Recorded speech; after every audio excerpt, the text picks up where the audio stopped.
Hello दोस्तों, welcome you and your family on our gardening channel Ayodhya gardening. जी हाँ दोस्तों, आज हम एक ऐसे पौधे के बारे में, पेड़ के बारे में बात करने वाले हैं आपसे, जो हमारे हिंदू धर्म में परम पूज्य है। मेडिकल साइंस इसको एक अपनी अमानत के तौर पे मानती है कि ये ऑक्सीजन का एक बहुत बड़ा प्लांट है। अपने आप में चौबीसों घंटे प्राकृतिक रूप से सक्रिय रहता है। दोस्तों, कोरोना काल ने इस पेड़ की महत्ता को दोबारा उजागर किया है। दोस्तों, आज इस पौधे के बारे में हम ये समझेंगे कि कैसे इसको लगाएं, कैसे इसको मैनेज करें, कैसे इसको पोजीशन करें, कैसे इसको फर्टिलाइज करें। ठीक है, इन सब बातों पर बात करेंगे।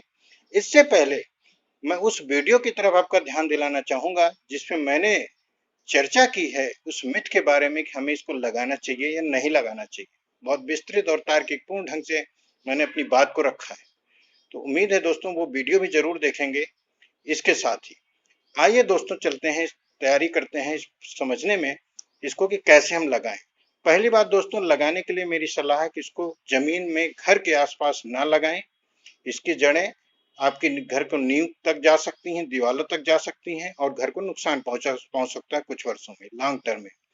तो इसको हम पॉट में लगाएं, चौड़े से पॉट में लगाएं। दोस्तों, पहले आप किसी भी पॉट में लगा सकते हैं, लेकिन जब पौधा आप बड़ा होने लगे तो उसको आप रीपॉट करके एक चौड़े से पॉट में लगाएं, क्योंकि इसकी जड़ें छिछली बढ़ती हैं। ठीक है। दूसरा चीज दोस्तों, इसका जो मिट्टी का सॉयल मिक्स होगा बिल्कुल वही कॉमन कि 1/3 हमारा रिवर सैंड हो, 1/3 हमारा गार्डन सॉयल हो और 1/3 हमारा काउडंग हो। ठीक है। इसके अलावा जो हम लोग नीम का केक डालते हैं, सूखी पत्तियां डालते हैं, कैल्शियम का सप्लीमेंट डालते हैं, ये सब तो हम डालेंगे ही। राख डालते हैं 1-2 चम्मच। ठीक है, उनके अपने बेनिफिट्स हैं, वो हम कई वीडियोस में और उस पर्टिकुलर एक सेपरेट वीडियो में भी डिस्कस कर चुके हैं दोस्तों।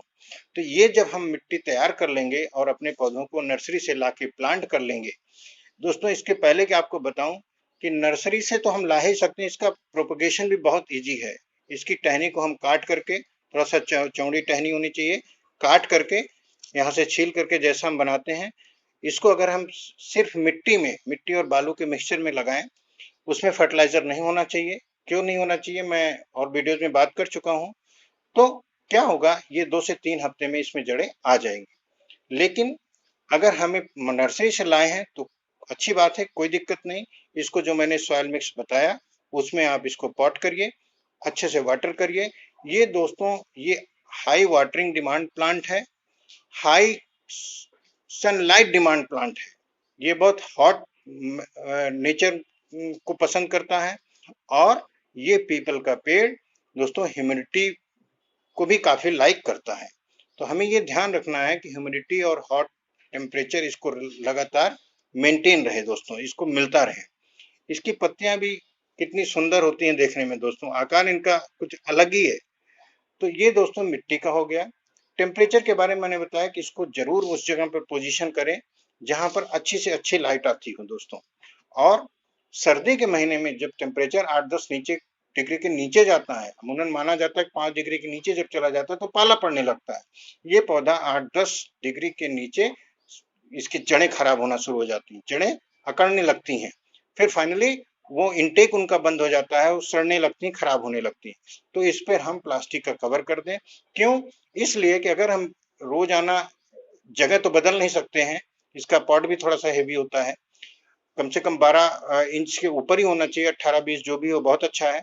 तो ऐसे में दोस्तों हमें ये ध्यान रखना है कि हम इसके ऊपर प्लास्टिक कवर कर दिया करें सर्दी के महीने में। और ये मैंने गर्मी के बारे में आपसे बात कर ली कि कैसे इसको रखें। वाटरिंग, ज्यादा वाटरिंग डिमांड करने का मतलब होता है कि आप पानी डालेंगे तो और पौधों की तुलना में जल्दी से एब्जॉर्ब कर लेगा, तो फिर आपको री वाटरिंग करनी पड़ेगी।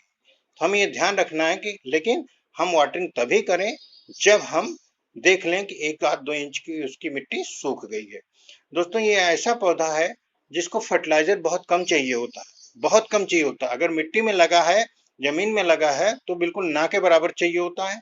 और अगर हमने पॉट में किया है तो अगर हम क्वार्टरली एनपीके के कुछ दाने डाल देंगे, that will be sufficient enough, को ही काफी होगा। दोस्तों, पोटास, एनपीके में पोटास जो है फोटोसिंथेसिस के प्रोसेस को इंक्रीज करता है। नाइट्रोजन पत्तियों के डेवलपमेंट में काम आता है। तो चूंकि ये जमीन से अलग हो चुका है, तो जब पौधा उसके अंदर जो कुछ भी न्यूट्रिएंट रहा होगा उसने मिट्टी से ले लिया, तो फर्दर ग्रोथ के लिए इसको चाहिए, लेकिन बहुत ज्यादा नहीं चाहिए। तो ऐसे में क्वार्टरली बेसिस पे हम इसको 3 महीने पर अगर हम एनपीके कुछ दाने डाल दें, 4 से 10 दाने, पौधे की साइज के आधार पर, बहुत छोटे पौधे हैं तो 3-4 दाने काफी है, पौधा अच्छा से हमारा ग्रो करता रहेगा दोस्तों। सॉइल की बात हो गई, वाटरिंग की बात हो गई, टेम्परेचर की बात हो गई, फर्टिलाइजर की बात हो गई, और दोस्तों समय समय पर इस पौधे की हमको गुड़ाई करते रहना पड़ेगा ताकि इसकी जड़ों को ऑक्सीजन अच्छी मिलती रहे। तो इस तरह से हम अपने घरों में इस तरह के पौधों को, पीपल के पौधों को प्लांट कर सकते हैं दोस्तों। ये लंबाई में बहुत बढ़ता है, फिर हमको इसको प्रूनिंग करना पड़ता है, हमें ये ध्यान रखना पड़ेगा कि इसका अगर हम बोनसाई लुक दे सकें तो बहुत अच्छा है, लेकिन जब भी हम इसकी कटिंग आदि करें, जब भी हम इसकी ट्रिमिंग करें, जब भी हम इसकी प्रूनिंग करें, सर्दी के महीने में करें, गर्मी में ना करें, ठीक है। तो ये जानकारी पीपल के पौधे के बारे में, उसको प्लांट करने से लेके मैनेजमेंट करते हुए फाइनली फर्टिलाइजर और पोजीशन को मैंने डिस्कस किया आपसे। उम्मीद है ये जानकारी आपको काफी हेल्प करेगी और इस बात के लिए प्रेरित करेगी कि ये 24 घंटे ऑक्सीजन देने वाला प्लांट हमारे घर में जरूर होना चाहिए। कम से कम एक, अधिक से अधिक आप जितने भी लगा सके, जितना आपके पास स्पेस हो। थैंक यू दोस्तों।